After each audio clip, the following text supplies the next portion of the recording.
Good morning students. Chapter number 22 में last part अब हम पढ़ने जा रहे हैं। सबसे पहले हम पढ़ेंगे hormones of heart, kidney and gastrointestinal tract. आप सबको अब नॉलेज हो चुकी है एंडोक्राइन ग्लैंड्स कौन कौन से हैं और उनसे कौन से हार्मोन्स निकलते हैं।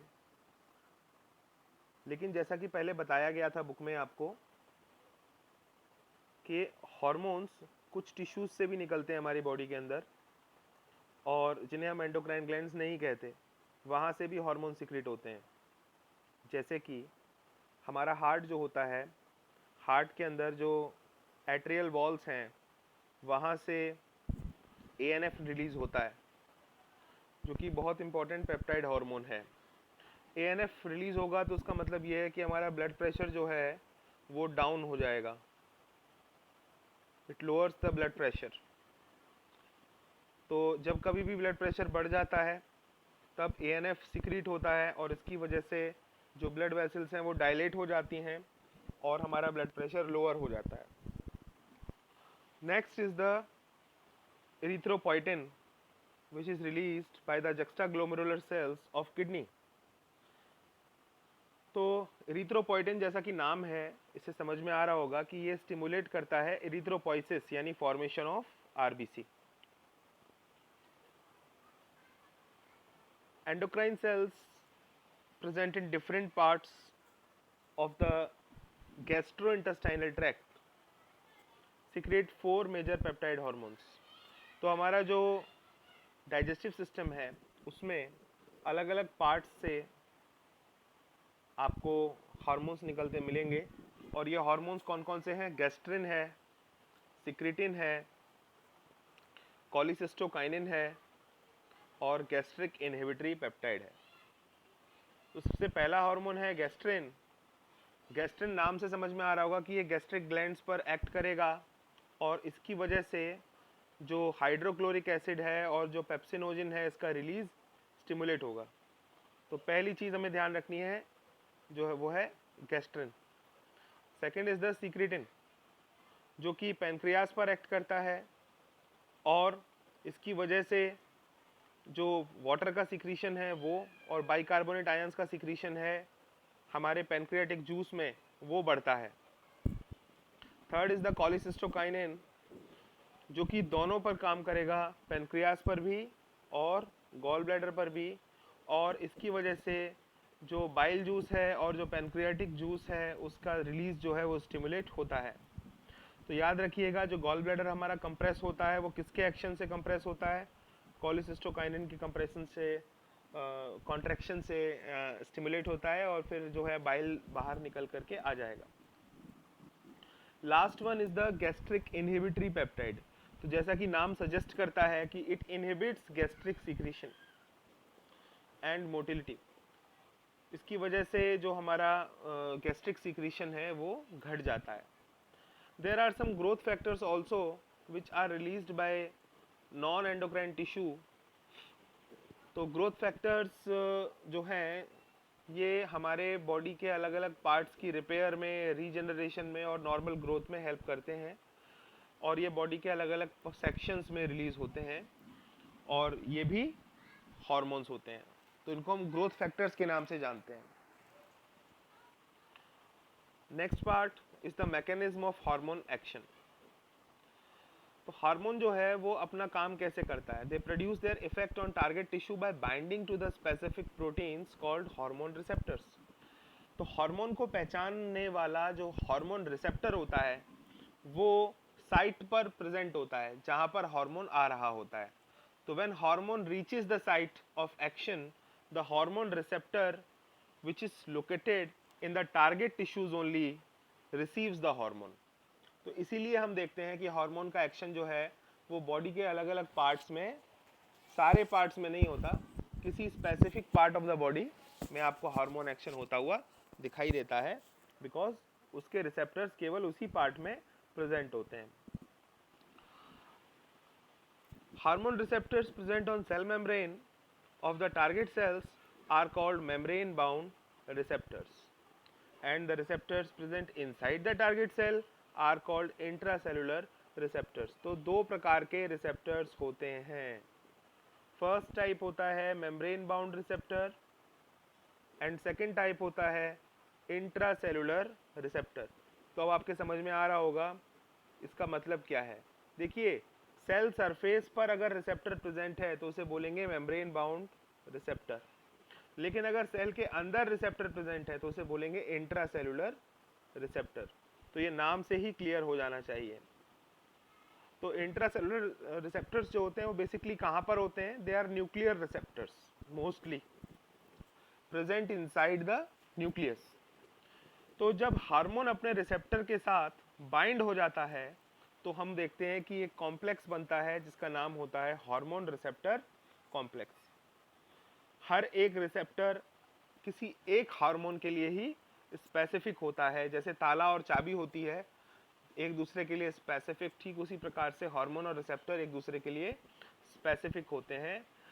तो जैसे ही हार्मोन रिसेप्टर कॉम्प्लेक्स फॉर्म होता है वैसे ही बायोकेमिकल चेंजेस आना स्टार्ट हो जाते हैं टारगेट टिश्यू में।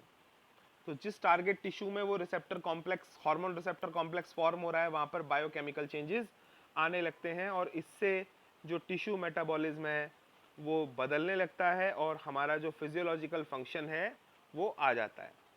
तो इस तरीके से हमारे हार्मोन्स जो हैं काम करते हैं। अब हार्मोन्स को हम उनके केमिकल नेचर पर 4 ग्रुप्स के अंदर डिवाइड करते हैं। First is the peptide hormones और पॉलीपेप्टाइड और प्रोटीन हार्मोन्स। तो ये हार्मोन्स होते हैं जैसे कहाँ से आने वाले, जैसे इंसुलिन है, ग्लूकागॉन है, ये पेनक्रियास वाले हार्मोन हो गए। और पिट्यूटरी हार्मोन्स जो पिट्यूटरी ग्लैंड से निकलते हैं। हाइपोथैलेमिक हार्मोन्स जो हाइपोथैलेमस से आते हैं। Second category is the steroid hormone. तो ये फैट कंटेनिंग हार्मोन्स होते हैं और ये जैसे कॉर्टिसोल हो गया तो एड्रिनल, ये हमारा जो है एड्रिनल ग्लैंड है वहाँ से आता है। टेस्टोस्टेरोन ये हमारा टेस्टिस से आएगा। इस्ट्राडायोल एंड प्रोजेस्टेरॉन ओवरी से आते हैं। तो ये हार्मोन्स जो होते हैं स्टेरॉयड होते हैं। Third is the iodothyronine. अब ये नाम से समझ में आ रहा है इसमें आयोडीन प्रेजेंट है। आयोडोथायरोनाइन थायराइड ग्लैंड का होगा तो ये थायराइड हार्मोन्स हो गए। Last one is the amino acid derivatives. तो अमीनो एसिड से डिराइव किए गए कुछ हार्मोन है जैसे एपिनेफ्रिन है। तो इस तरह से 4 कैटेगरीज हो गई हैं हमारे पास हार्मोन्स की। The hormones which interact with membrane bound receptors normally do not enter the target cell but generate second messengers। देखिए, जो हार्मोन सेल मेम्ब्रेन तक आ रहा है और सेल मेम्ब्रेन पर रिसेप्टर के साथ आके बाइंड हो रहा है वो सेल के अंदर एंटर नहीं कर सकता है, वो केवल मेम्ब्रेन तक आ सकता है। और उसके बाद फिर क्या होगा, मैसेज कौन ले जाएगा? मैसेज ले जाने का काम करेगा सेकंड मैसेंजर। तो यानी पहला मैसेंजर कौन था? हार्मोन था। दूसरा मैसेंजर कौन बन गया? सेकंड मैसेंजर बन गया। सेकंड मैसेंजर्स कौन कौन से होते हैं? जैसे cyclic AMP, IP3, calcium ions, ये सब सेल के अंदर मैसेंजर का काम करते हैं।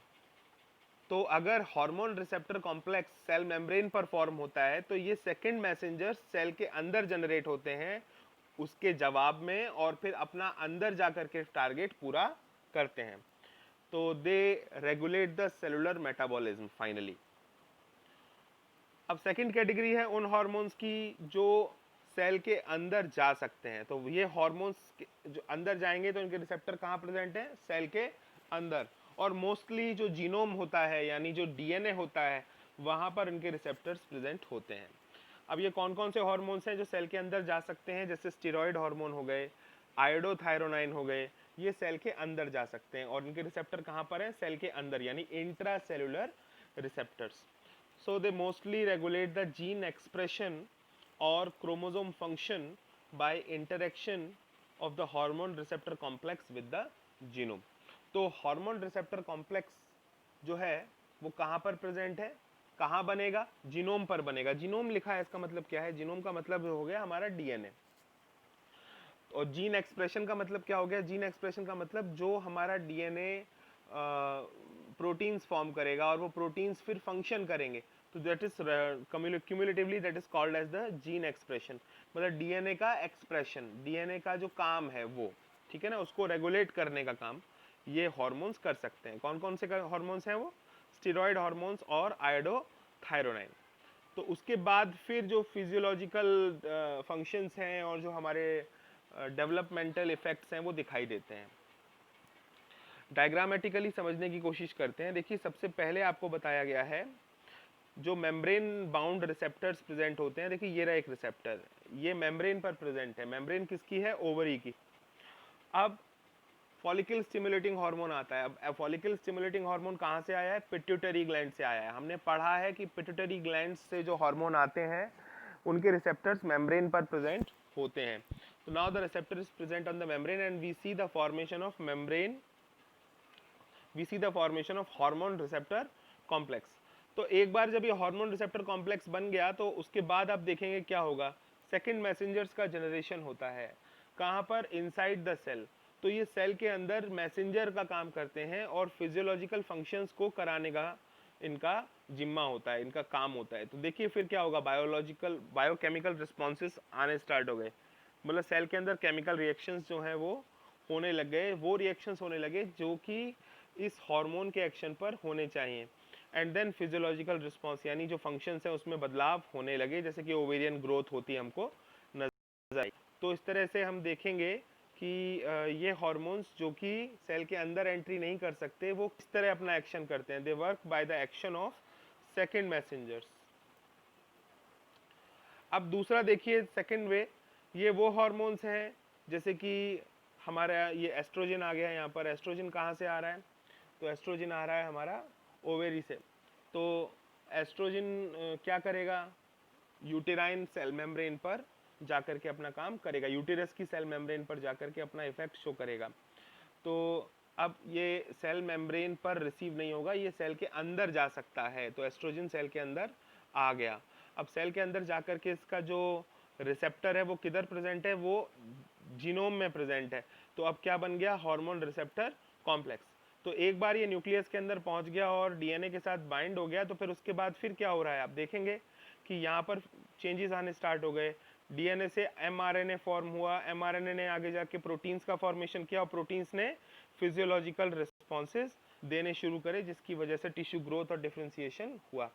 तो आप समझ गए होंगे कि देखिए ये जो हार्मोन है ये किस तरह काम करते हैं। स्टेरॉइड हार्मोन जो है वो अंदर एंट्री कर ले रहा है, जबकि जो प्रोटीन हार्मोन है वो सरफेस पर ही आकर के रिसीव होता है, उसके बाद सेकेंडरी मैसेंजर्स के एक्शन से एक्ट करता है।